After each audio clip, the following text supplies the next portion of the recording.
rush pick. The drafts are almost, I think they are a mimic of what we saw in Game 1. We do see the CC band out this time from the side of RRQ. So if RRQ rushes a Jushin and SRG doesn't lock in a Mage and Cram right away, then it's looking like a replay overall.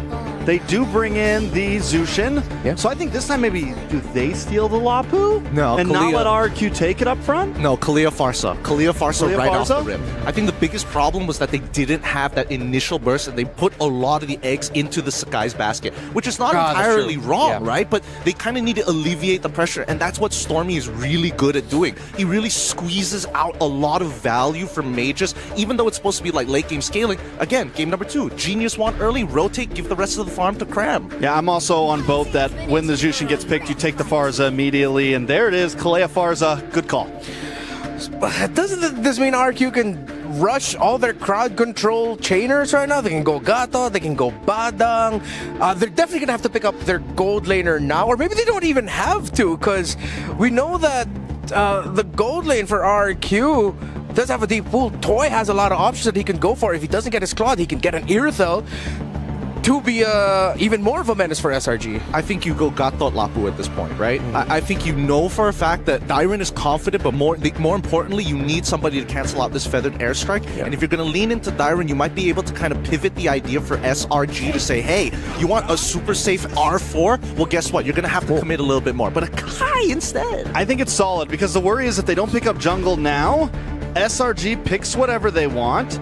They ban out a Kai, Fred, take the Lancelot, and leave nothing. Or they ban out, you know, they just really leave literally nothing with RRQ. And I think RRQ might be showing some cards right now that we need to get our jungle in early. This is something that, I mean, I'm starting to guess, is the pool small there? I think it's not small. I think this is a cost-efficient way of not having to lock in the Gatot instead and still keeping Edok's hero pool open while allowing him to maybe get Franco later down the road to punish Sakai if he tries to go for Lance.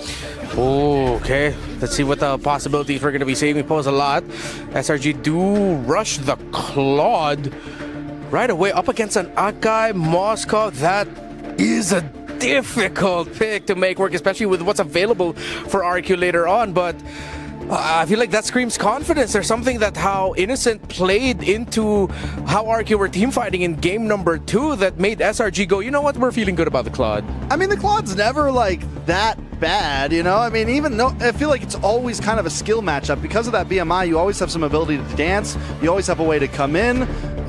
The Akai's not too much of a threat to it. I mean, I don't know, at least in my opinion. I feel like the Claude's always had, that's why he's been in the meta for so long. Even if he's not the meta, he's always pickable, I feel like. You're totally right about this, Trex, because imagine if they wanted to lean into Harith, for an example, and that just sucks against the Akai. You get knocked out of the Zaman Force, and then you kind of don't have any damage anymore. Yeah, as we're looking at the most used heroes for these two teams, should RRQ or even SRG consider that a Masha might show up in the hands of Dairon? Because you just need that one quick burst on that Claude to put him down. Yeah, that is something they could worry about, because the Masha, at least you're not jumping in with the bravest fighter. You're not. It's not as hard. You just get close, hit the skill, and boom, Claude's gone.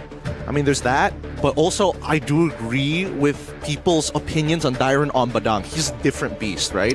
Especially when you have Flicker in his hands. I think it is actually a pretty good way to have a secondary means of engage rather than putting all the weight on Akai and then starting to peel for Toy on this Moskov. I think they got to ban the Lapu here, personally.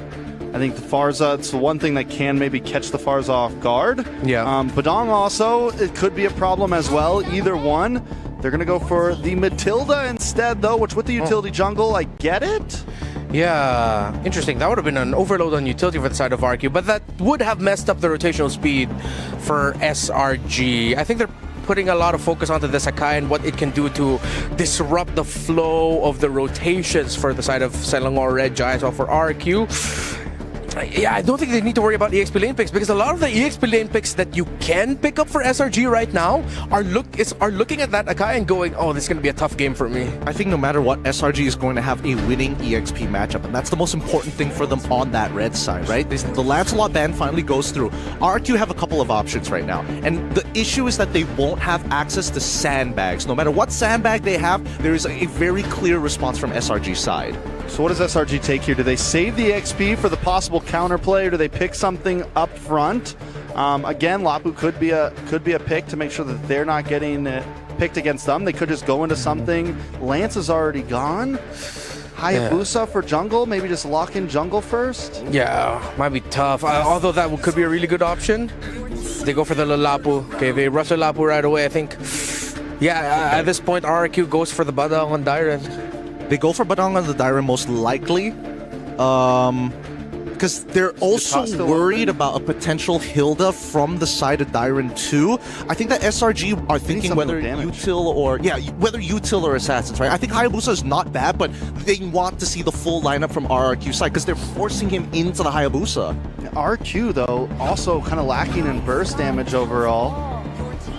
What do they lock in here? Esmeralda and Cho. So Cho for Roam, Esmeralda EXP. Still kind of lacking in damage. It is all shred on the side of RQ. We're talking, I mean, yes, you have the pickoff potential to make up for that, but definitely for me, a little dangerous. God damn it. Kescute's too smart. He's both locked out the options for Fredrin as well Hayabusa. No matter what, these neutral objectives are going to be so hard to take. We've seen the classic matchup of Fredrin into Akai. You get pushed into a wall. What's worse? You go into Hayabusa, you're going to get kicked by the Cho.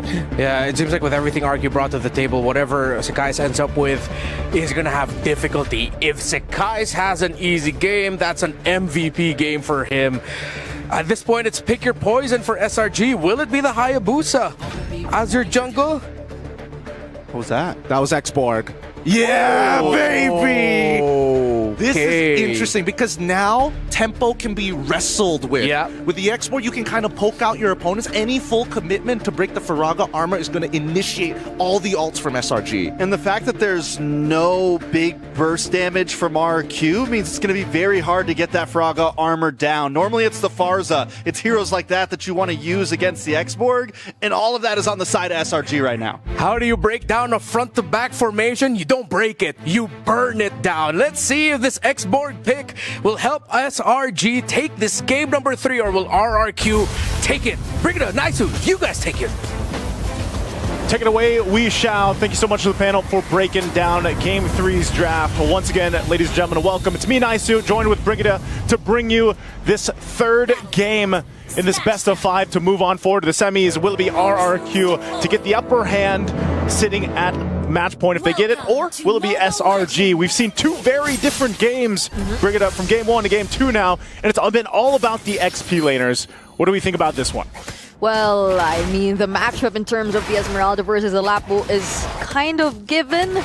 You just have to manage it a little bit more to even, or to get even in terms of that matchup. But I feel like my eyes are glued to this last pick, X-Borg, that was brought out by SRG OG, because like this literally changes everything.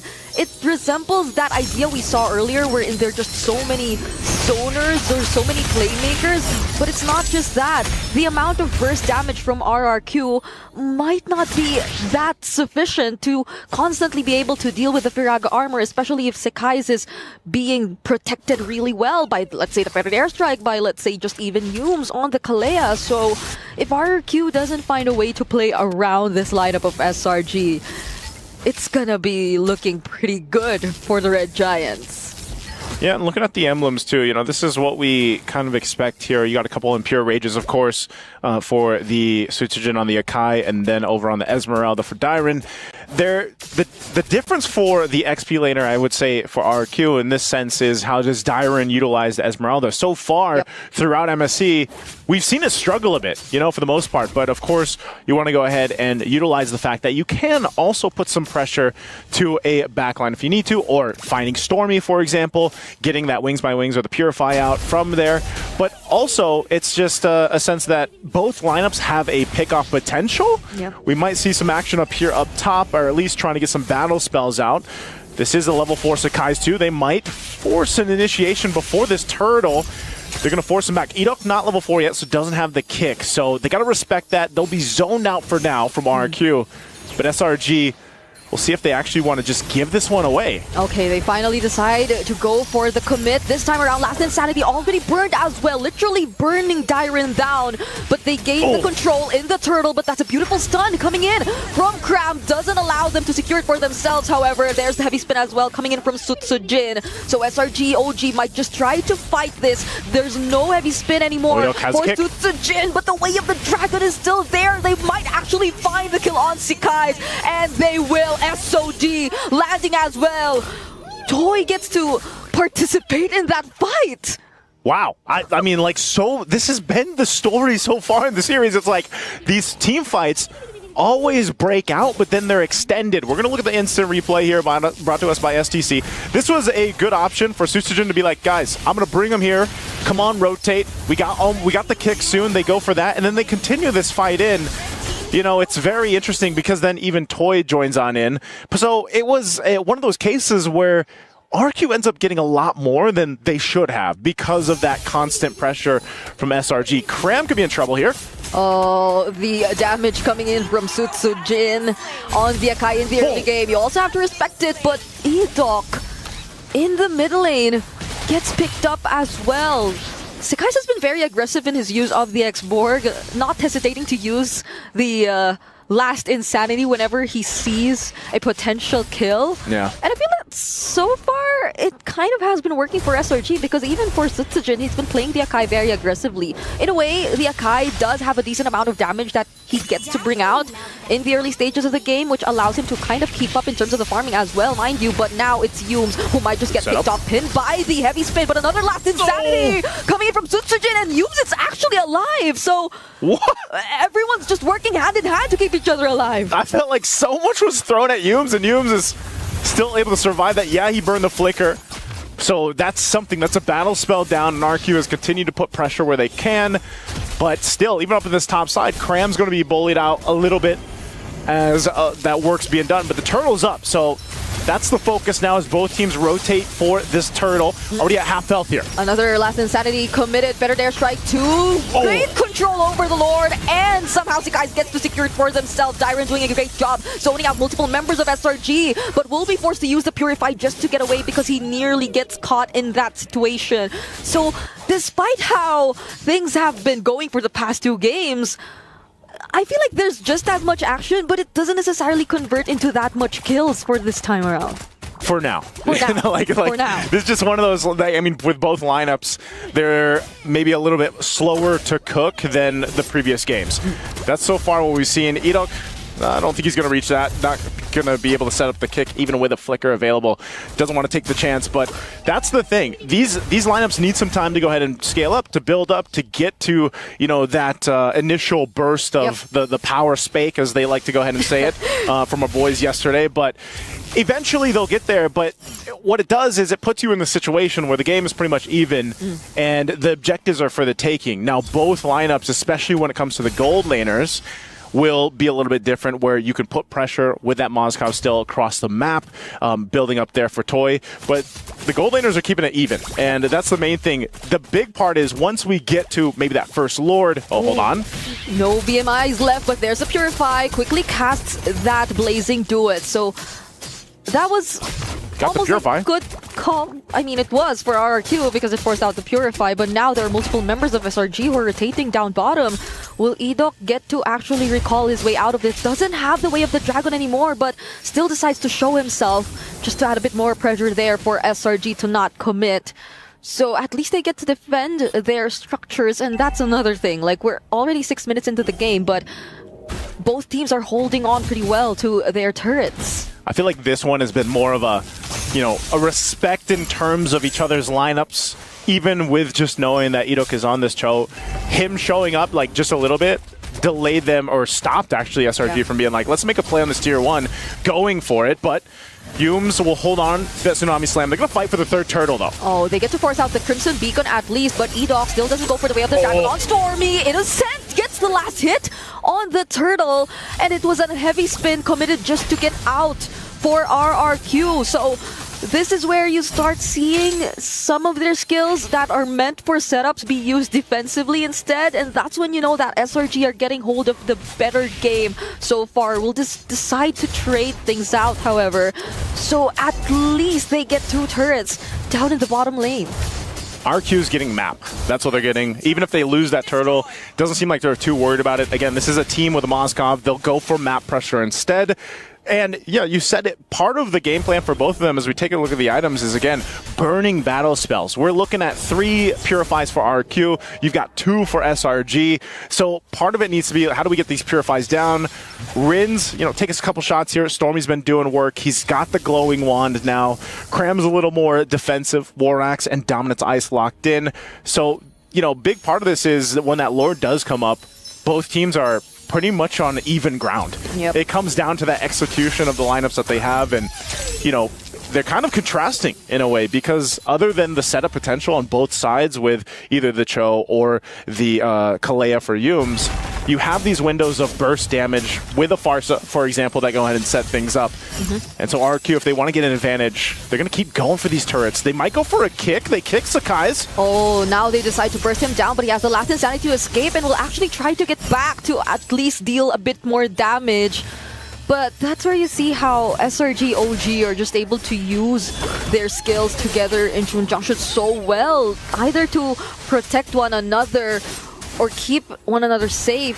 So even when RRQ decides to go for those kinds of engages, commits on the way of the dragon, even the heavy spin, they don't necessarily get much value out of it, and that's major resources that are burned on their side. So things will get to be a lot better for SRG if they decide to pick up the pace this time around. I'm actually really... It's surprising that was even an attempt. Because Edok doesn't have the flicker now. That's actually a pretty big battle spell that the Cho needs to possibly set things up. That turret's going to be pushed down by RRQ up top. They're going to go ahead and start up this Lord. SRG takes control of it. It's a half health. And let's see if RRQ can go ahead and contest it. They're showing face here already in the jungle. No feathered airstrike for Stormy, but still decides to join the fight here. Last Insanity taking down Edok. Dyren zoning out the other members. Toy also works on Stormy from behind. Yumes will be the next to fall. It's a double kill for Sakai's, and he also gets that turtle. Now Dyren is still alive up against 2 members, but Toy is actually making things happen. Finds a triple up against SRG. Okay, they got the Lord for SRG, but hey, RRQ wins the fight. They get a triple for Toy. He's going to go 1v1 actually against Cram. He'll have to clear this out.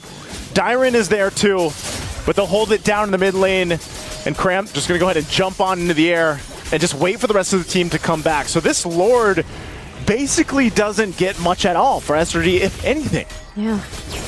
They'll be able to take it down immediately before it gets any further into the map.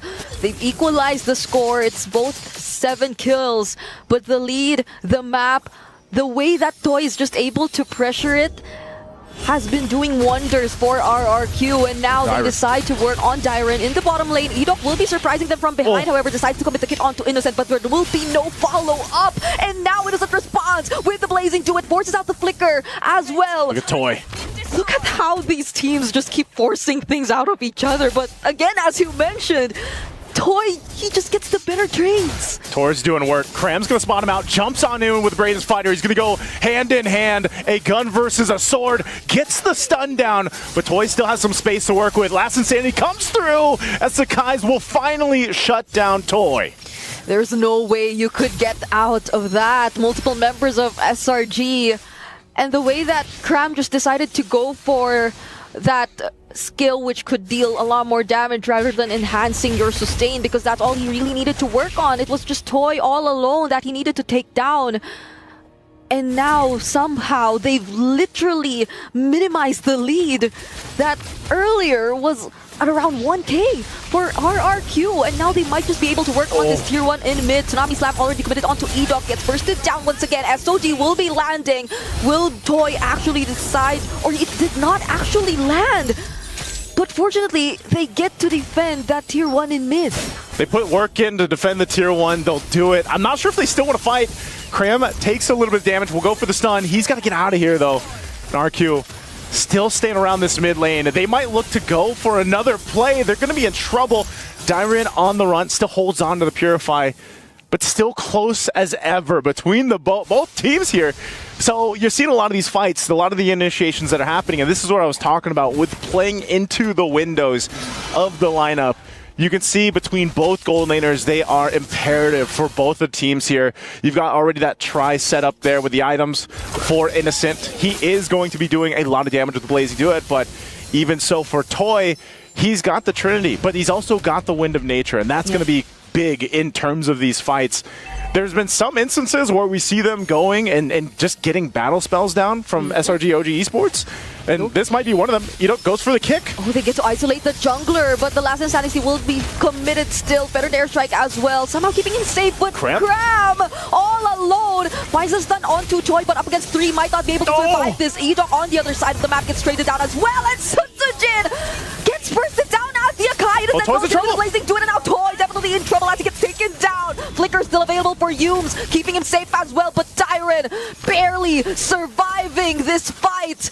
Innocent will not allow Rins to close in anymore, and they will freely get their hands on this Lord. Well, you can see the smiles here from Stormy. That was a fight that they needed. They got control of it, and it was started from Edok. This was all with the kick. Cram buys time. There's 2 separate fights going on here, but they were able to go ahead and separate the right members to win the advantage for SRG OG Esports. Again, they get themselves the Lord. They'll go ahead and play into this. And that's always the thing, you know? It's always a risk with the setup roamers that we see, especially the Cho. Yeah. If you go in with a kick and there isn't the follow-up that you're looking for, it puts yourself in a tough position to be in where you just end up getting punished. And now for SRG, they'll walk into this. They need the base turrets. They have to go ahead and even out the playing field in terms of map space, but they've got the gold advantage now. They're not going to let up here. That was just a tidal strike into the Tsunami Slam, forces out the heavy spin from Sutsujin already. Oh, look at these 2 guys just going at it. And again, going back to what you said, I feel like for RRQ, really, is Sekai still the best target to go for in terms of those setups if you're Edok? Because it's more than just the follow-up that they could provide. It's also whether or not that target can actually make it out alive. But now RRQ with the clapback tries to go for Stormy first. Won't be able to find a way out of it anymore. They know that they've already taken out some resources away from SRG OG. So now they get themselves back. I'm not sure if that was all on the same mindset there on what they wanted to do around the Lord, because they got Sandwich in. There's the Tsunami Sam. They get the Purify out. They're still going to fight it down the mid. Toy is there, trying to clear that wave out to get this tier 1. Edok might still jump in on this. He's got to be careful as Cram locks him in. Oh, gets to stun multiple members, and that's gonna be a beautiful opportunity for Sekais to go in with the double. Innocent gets to shred down Sutsujin time and time again. Whenever the team fights break out, it's only Rins left. Another Bravest Spider from Crab. Yume's blocking their path, and the Tsunami Slap to finish things off as SRG OG in the blink of an eye seal the deal and take match point.